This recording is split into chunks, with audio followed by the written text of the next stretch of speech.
Javas Bigambo, Dismas Mokua, and Hesbon Owila.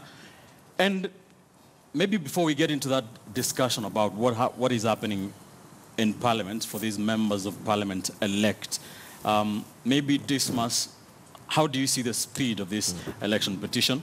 President Uhuru Kenyatta has filed his response. We are still waiting for IBC. They have less than 40 minutes. Well, less than 1 hour and 40 minutes. Well, there's really nothing unique about the speed because they're working within the provisions of the law. But the interesting thing is that all of them seem to be working on their deadline. They're doing things very late in the day.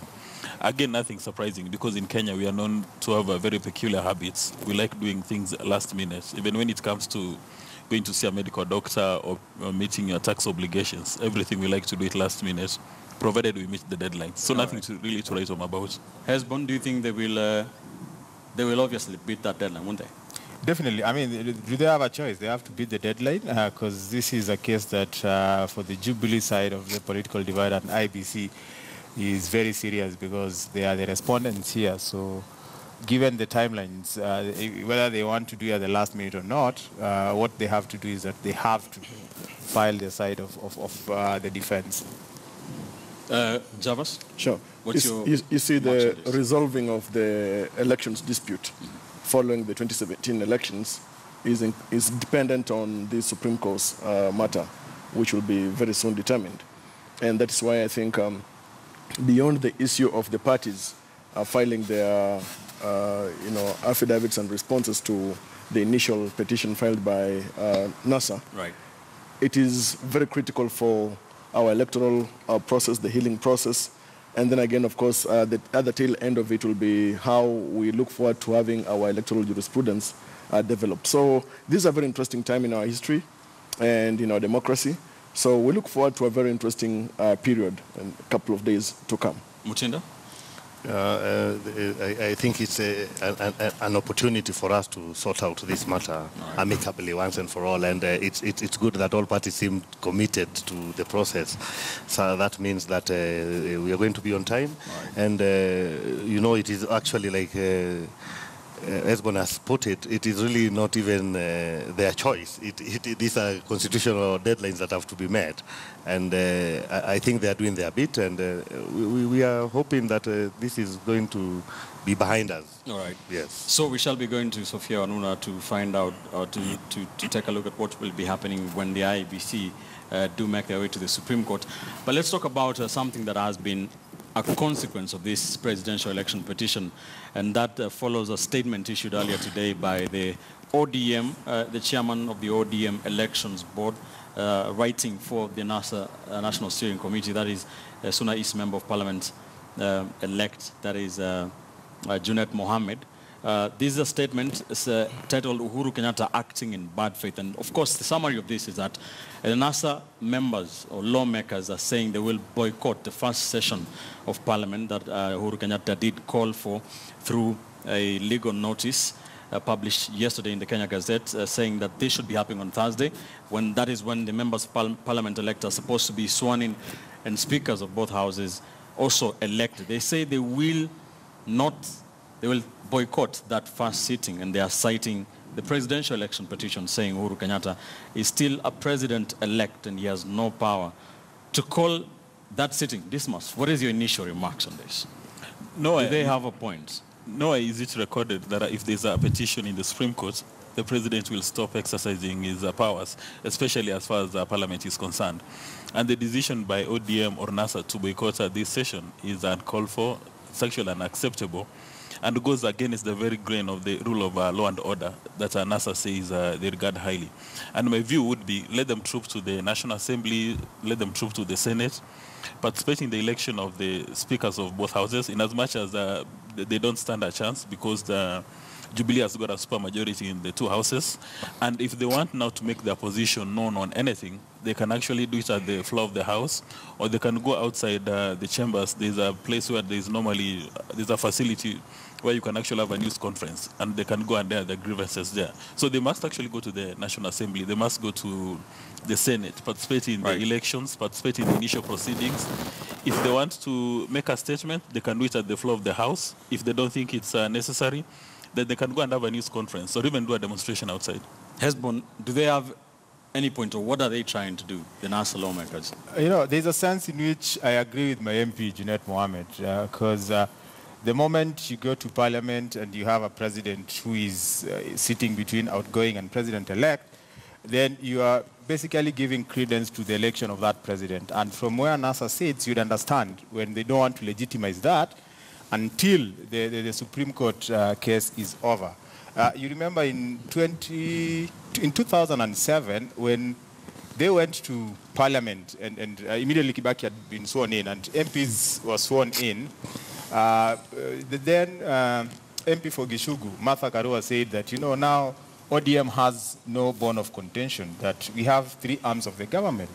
PNU then had the executive, then there was the judiciary, and because Marenda was from ODM and he had been elected the Speaker of the National Assembly, the issue was that now this is a complete government that has everyone. So you would understand where Junet Mohammed is coming from, that it is only prudent for them, if they're waiting for a judicial process, to wait until its conclusion so that they are sworn in. But just like this mother said, I don't think this is something that they're going to win, because if you look at the majority of MPs who've been elected in Parliament, majority are Jubilee, and if they troop back to Parliament for swearing in, you get a sense that a number of NASA parliamentarians, because of the economic impact of campaign, would also want to be sworn in as soon as possible.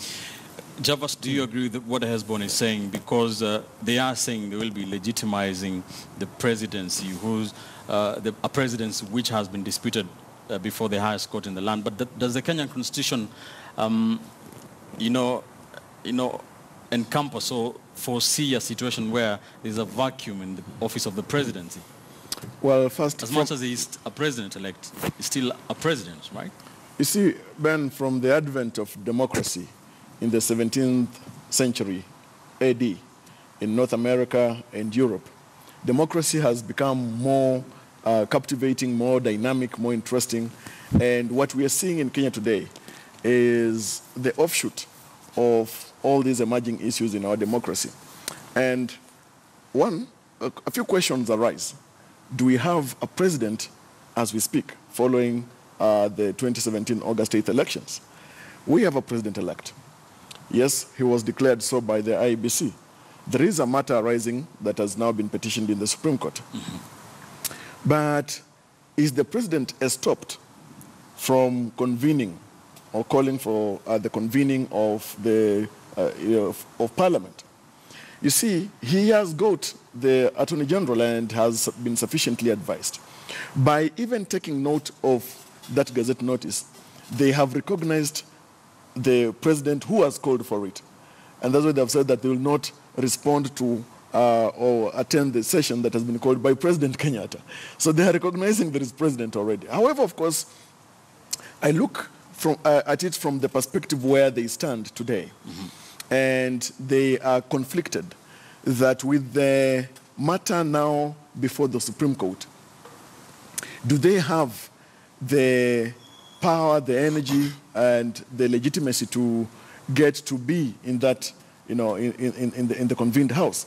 Now, if the entire issue is about the election, etc., we're going to see even various petitions, even following, some of those parliamentary positions, etc., right, that these guys have been elected in.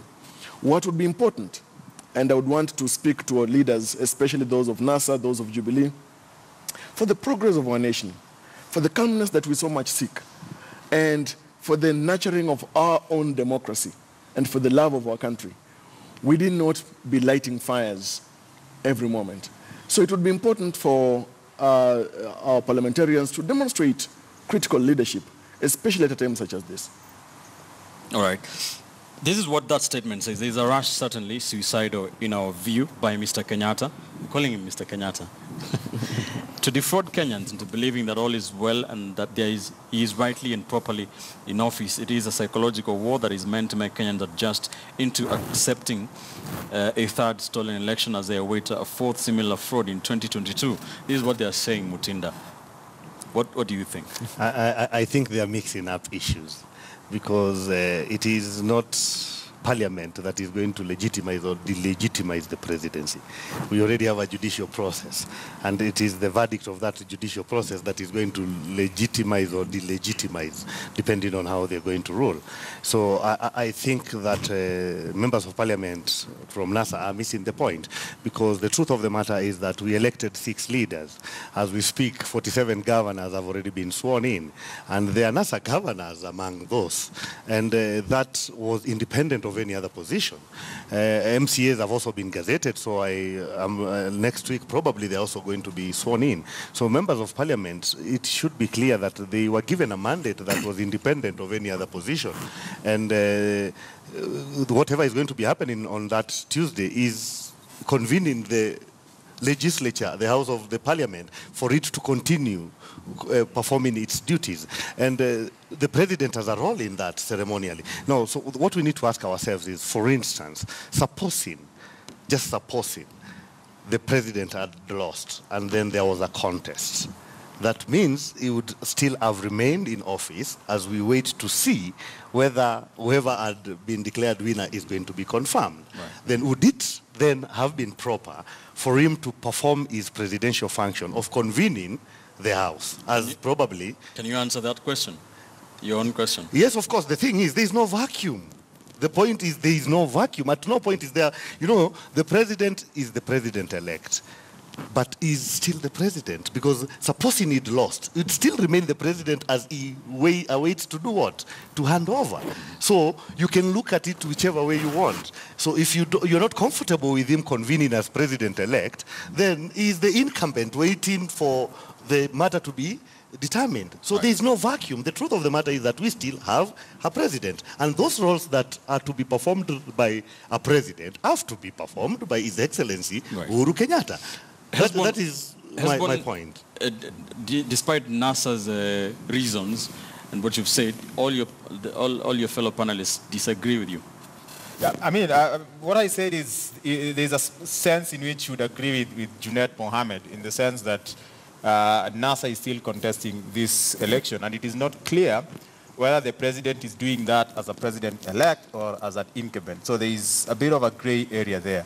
And you see, the perception outside there that people will get is that, you know, Uhuru won, and, you know, Parliament is going on with its business. And that is, I feel, the fear that the likes of Junaid Mohammed and NASA have. That the moment this is created, then the public will be swayed to start moving on, that, you know what, this has happened. But I also agree with Kavemba that irrespective of how you want to look at it, at one given point, there is always a president, right. Whether it is the president-elect or the incumbent. This must, even though there is no vacuum in the office of the presidency, do you agree that the Jubilee team have some kind of advantage in this?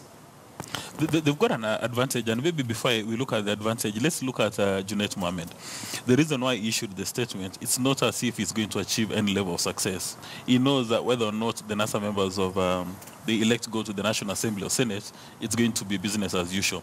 In fact, it's going to be smoother for Jubilee in the two houses, in the absence of NASA, because then they can now go according to the script. And in other democracies, it's not necessarily the case that you must refer to the president using the honorific president. So you may choose to refer to him as Mr. Kenyatta or President Kenyatta. So also that one is immaterial. And the Jubilee has got a huge advantage because they've got essentially supermajority in the two houses. All right. And for them, whatever they want is what is going to happen. So really, it doesn't matter whether Junaid Mohammed and company go to the streets and do demonstrations, seal the cows, come home.